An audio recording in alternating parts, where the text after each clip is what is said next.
नमस्कार। आपका अखबार के यूट्यूब चैनल पर आपका स्वागत है। मैं हूं प्रदीप सिंह। कहते हैं कि जो दूसरों के लिए गड्ढा खोदता है एक दिन खुद उस गड्ढे में गिर जाता है। और ये समय समय पर ये कहावत जो है अलग अलग लोगों पर चरितार्थ होती रहती है। तो आज आपको ले चल रहा हूं देश से बाहर। देश के बाहर कनाडा में एक आंदोलन चल रहा है। उस आंदोलन को अगर आप देखें, वहाँ जो जो हो रहा है उसकी तुलना आप कीजिएगा जो एक साल तक सीमा पर ये तथाकथित किसान और जो है आढ़तिये बैठे थे, उनका जो आंदोलन था उस दौरान क्या क्या हुआ, ख़ासतौर से 26 जनवरी को क्या हुआ, किस तरह की बातें कही गई, वो सब आप याद कीजिएगा जब मैं बताऊंगा कनाडा में क्या हो रहा है। अभी हुआ ये है, शनिवार को कनाडा की राजधानी ओटावा को 20,000 ट्रकों ने, और ट्रक छोटे मोटे नहीं, विशालकाय ट्रक जो देश के अलग अलग हिस्सों से चले और उनको राजधानी पहुंचने में 1 हफ्ते का समय लगा, वहां पहुंच गए। उन्होंने संसद को घेर लिया, उन्होंने प्रधानमंत्री जस्टिन ट्रूडो का घर घेर लिया। प्रधानमंत्री जस्टिन ट्रूडो को अपने परिवार के साथ वहां से भागकर किसी सुरक्षित स्थान पर छिपना पड़ा है। ये है कनाडा में स्थिति। अब आप कहेंगे कहीं संकट हो रहा है, परेशानी है, तो उसमें क्या मैं आनंद लेने की कोशिश कर रहा हूँ? नहीं, बिल्कुल नहीं। मैं ये सिर्फ बताने की कोशिश कर रहा हूँ कि जब भी कहीं संकट हो तो समझने की कोशिश करनी चाहिए, उसमें अपनी टांग नहीं अड़ानी चाहिए, अपनी स्थानीय राजनीति के लिए उसका फ़ायदा उठाने की कोशिश नहीं करनी चाहिए। याद कीजिए आप, जब ये आंदोलन चल रहा था, 26 जनवरी को लाल किले का कांड हो गया, तब भी जस्टिन ट्रूडो क्या बोल रहे थे कि स्थिति बड़ी चिंताजनक है और हमें वहाँ अपने भाइयों बहनों और मित्रों की चिंता है और हम किसी भी शांतिपूर्ण आंदोलन का, विरोध प्रदर्शन का समर्थन करते हैं और समस्याओं का हल बातचीत से निकलता है। तो बातचीत से निकालिए हल।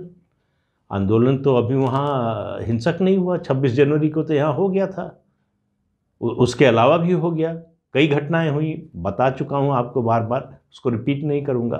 तो सवाल यह है कि अब जस्टिन ट्रूडो जो कह रहे थे उस पर अमल का समय आ गया है। जो वो रास्ता दिखाने की कोशिश कर रहे थे भारत को, उस रास्ते पर चलने का समय आ गया है। अब मुद्दा क्या है? मुद्दा ये है कि अमेरिका से जो ट्रक आते हैं उनके ट्रक ड्राइवर्स के लिए कनाडा सरकार ने ये कंपलसरी कर दिया कि वो फुल्ली वैक्सीनेटेड होने चाहिए। अगर नहीं है तो 14 दिन का क्वारंटाइन होगा। इसी का विरोध हो रहा है, ट्रकर्स इसका विरोध कर रहे हैं। अब इसमें बहुत तरह की लॉबीज जो है वो शामिल हो गई। अब आप देखिए कि किस तरह से जस्टिन ट्रूडो लगातार कनाडा में जो खालिस्तानी समर्थक तत्व हैं उनका समर्थन करते रहे हैं। 2017 में उन्हीं की पार्टी की बहुमत वाली ओंटारियो असेंबली में प्रस्ताव पास हुआ 1984 के सिख नरसंहार के खिलाफ। 2018 में कनाडा सरकार ने एक रिपोर्ट तैयार की कि कनाडा को किन आतंकवादी तत्वों से, किस तरह के आतंकवादी तत्वों से खतरा है। उसमें सिखों और खालिस्तानियों का नाम था, खालिस्तान का नाम था। वहाँ के खालिस्तानी समर्थकों के दबाव में, और ये बता दें कि वहाँ के जो रक्षा मंत्री हैं वो भी खालिस्तान के प्रति जो है सॉफ्ट कॉर्नर रखते हैं, उन सब के दबाव में उसमें से सिख और खालिस्तान दोनों ये शब्द निकाल दिए गए। कब निकाले गए? 2018 में, जब वो वैंकूवर में एक बैसाखी के कार्यक्रम में शामिल होने जा रहे थे, तब उनसे, और उस कार्यक्रम में जाने से 24 घंटे पहले ये संशोधित जो है डॉक्यूमेंट जारी हुआ। इसके अलावा जितने खालिस्तानी समर्थक हैं, खालिस्तानी तत्व हैं, खालिस्तानी संगठन हैं, उनको कनाडा में न केवल शरण मिलती है बल्कि समर्थन मिलता है, आर्थिक मदद मिलती है, हर तरह की मदद मिलती है। तो ट्रक ड्राइवर्स का ये जो आंदोलन है, इसको नाम दिया गया है फ्रीडम कॉन्वॉय, कि ये आज़ादी का काफिला है। तो इस आज़ादी के काफिले ने कनाडा की राजधानी को एक तरह से घेर लिया है। अब जब ये काफिला चला अलग अलग इलाकों से कनाडा के, तो रास्ते में लोगों ने इसका स्वागत किया, उनको खाना पीना दिया। आप याद कीजिए तथाकथित किसान आंदोलन। और अभी जो आरोप है कनाडा सरकार का क्या है, वहाँ एक शहीद स्मारक की तरह का है, टॉम्ब ऑफ अननोन सोल्जर्स। ये आरोप है कि ये आंदोलनकारी उस पर चढ़कर डांस कर रहे थे। अब आप लाल किले की घटना याद कीजिए, क्या कर रहे थे ये लोग। तो आपको इस आंदोलन में और जो यहाँ चला साल भर, उसमें बहुत सिमिलरिटी नज़र आएगी, एक रूपता नज़र आएगी। कनाडा सरकार का आरोप है इन लोगों ने चंदा इकट्ठा करना शुरू किया, बड़ी तेज़ी से पैसा आने लगा। कनाडा सरकार ने देखा कि बहुत सा पैसा जो है अननोन सोर्सेज से आ रहा है, तो उस पर रोक लगा दी और कहा कि ये बताइए कहाँ खर्च होगा। अब कनाडा की सरकार कह रही है कि ये बाहर से भी पैसा आ रहा है, कुछ और देश भी इसमें जो है शामिल हैं, वो इसको फंड कर रहे हैं।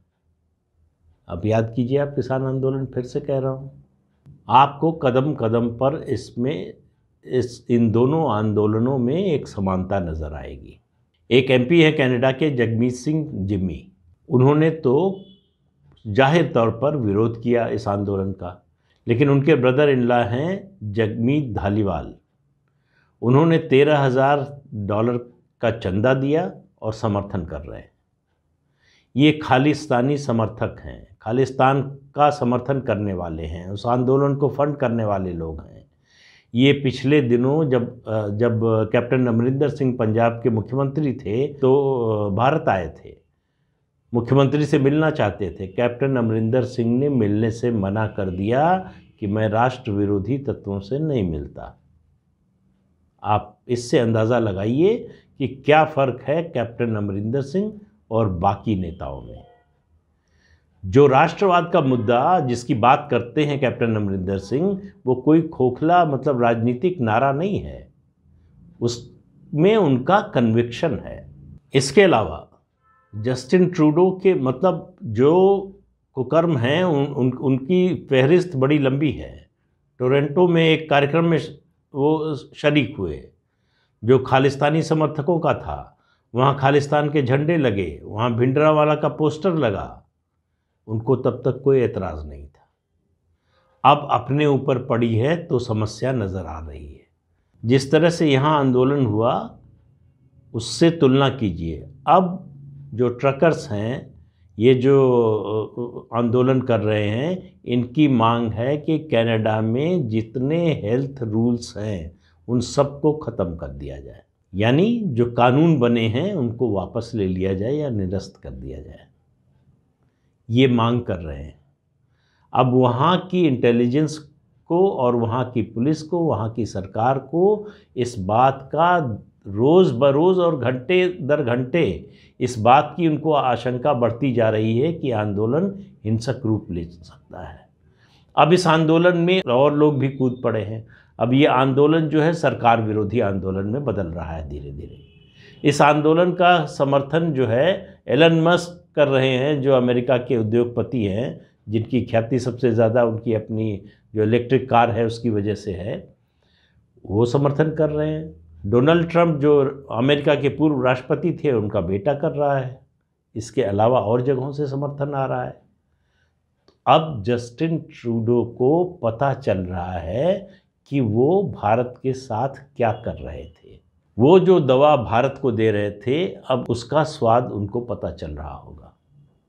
और मैं ये बहुत खुश होकर नहीं कह रहा हूँ, मेरा ये मानना है निश्चित रूप से कि दया एक अच्छी भावना है, लेकिन कुपात्र पर दया कभी नहीं करनी चाहिए। मेरी नज़र में कनाडा की सरकार और उसके जो प्रधानमंत्री हैं जस्टिन ट्रूडो, ये दोनों कुपात्र हैं। इन पर कोई दया नहीं की जानी चाहिए। ये समय है, भारत को इतनी सदा शैतान नहीं दिखानी चाहिए, इतना भी सीधा सरल नहीं होना चाहिए। भारत को इस समय चाहिए कि कुछ नहीं तो कम से कम एक बयान तो जारी हो, कहा तो जाए भारत सरकार की ओर से कि भाई हमें बड़ी चिंता है जो परिस्थिति बन गई है कनाडा में, हमें चिंता है, हमारे जो नागरिक हैं वहाँ उनके लिए चिंता है, और हम किसी भी शांतिपूर्ण आंदोलन का समर्थन करने वाले हैं। हम तो महात्मा गांधी के देश के हैं, अहिंसा के पुजारी हैं। ये भी कहना चाहिए कि हर समस्या का हल बातचीत से निकलता है। जस्टिन ट्रूडो को तभी समझ में आएगा कि उन्होंने जो भारत के साथ किया वो गलत था, किसी देश के अंदरूनी मामलों में हस्तक्षेप था। उनकी सरकार, उनकी पार्टी जो बरसों से कर रही है वो भारत विरोधी कार्रवाई माना जाना चाहिए। किसी भी देश में अलगाववाद को, आतंकवाद को और ऐसे तत्वों को बढ़ावा देना, उनको संरक्षण देना, उनको वित्त पोषित करना यानी फाइनेंस करना, ये सब गलत है। ये बात उनको समझ में आनी चाहिए। और मुझे लगता है कि आने वाले दिनों में ये आंदोलन और बड़ा होने वाला है, ये आंदोलन ख़त्म नहीं होने वाला है। तो इसलिए और इस जो आंदोलनकारी हैं वो विशालकाय ट्रक लेकर आए हैं, जैसा मैंने पहले कहा, उनको हटाना बहुत आसान नहीं है। कनाडा की, खासतौर से ओटावा की पुलिस को ये समझ में नहीं आ रहा है कि इनसे निपटें कैसे, इनको हटाएं कैसे। पूरी कनाडा की सरकार के हाथ पैर फूल गए हैं। उनको कोई रास्ता नहीं सूझ रहा है कि किस तरह से इस समस्या का हल किया जाए। कुछ दिन पहले जस्टिन ट्रूडो ने एक बयान दे दिया था कि ये लोग माइनॉरिटी में हैं, थोड़े से लोग हैं, ये कनाडा की मेजॉरिटी को रिप्रेजेंट नहीं करते। उसका और रिएक्शन हुआ है, उसके बाद से उनका कोई बयान नहीं आया। अब सवाल यह है कि क्या उन्होंने जो नियम बनाया है उसको वापस लेंगे? अब उनको समझ में आएगा। और ये केवल जस्टिन ट्रूडो की बात नहीं है, दुनिया के हर देश के लिए ये संदेश है कि दूसरे देश की आंतरिक समस्या में पैर नहीं अड़ाना चाहिए, उसमें उसका मज़ा नहीं लेना चाहिए, उसमें बेवजह का बेगानी शादी में दीवाना नहीं बनना चाहिए। भारत में कोई आंदोलन चल रहा था, उससे समस्या थी, तो उसमें मदद करने की बजाय कि उसको हम कैसे मदद करें, हमारे यहाँ बहुत बड़ी सिख पॉपुलेशन है, हम आपकी मदद कर सकते हैं। और इस आंदोलन में जो ट्रक ड्राइवर्स का आंदोलन है, इसमें काफ़ी संख्या है सिख ट्रक ड्राइवर्स की। इसलिए जस्टिन ट्रूडो के लिए समस्या और बड़ी है। वहाँ सिख और पंजाबी बड़ी मात्रा में है कनाडा में। वो जस्टिन ट्रूडो उनको अपना वोट बैंक समझते हैं, इसलिए पैट्रनाइज करते हैं। इस वजह से उनकी समस्या और बड़ी होने वाली है। और जस्टिन ट्रूडो ही नहीं है, कई देशों के ऐसे प्रधानमंत्री, राष्ट्रपति हैं जिन्होंने मोदी के खिलाफ अभियान चलाया, और उनका हश्र उनके देश में क्या हुआ ये आप सब लोगों को मालूम है। चाहे मोहम्मद महातिर का मामला हो, चाहे केपी शर्मा ओली का मामला हो, या और लोगों का मामला हो, या फिर अभी जो कुछ टर्की में चल रहा है, ये सब लोग हैं, या फिर पाकिस्तान में इमरान खान, ये सारे मोदी विरोधी अपने ही देश में विरोध झेल रहे हैं, संकट में हैं, और उनको अब एहसास हो रहा होगा कि वो जो कर रहे थे वो गलत था, उनको नहीं करना चाहिए था। तो फिर कह रहा हूँ, ये सबक है दुनिया के सभी देशों के लिए, सभी जो सरकारें हैं उनके लिए। उम्मीद है कि शायद इससे लोग सबक सीखेंगे और आगे से इस बात का ध्यान रखेंगे। लेकिन मनुष्य की फितरत है, वो अब बड़ी आसानी से बदलती नहीं है। तो आज के अंक में इतना ही, अगले अंक में फिर मिलेंगे किसी नए मुद्दे के साथ। तब तक के लिए इजाज़त दीजिए, नमस्कार। आपसे अनुरोध है कि ये चैनल देखिए, शेयर कीजिए, लाइक कीजिए और सब्सक्राइब ज़रूर कीजिए। नमस्कार।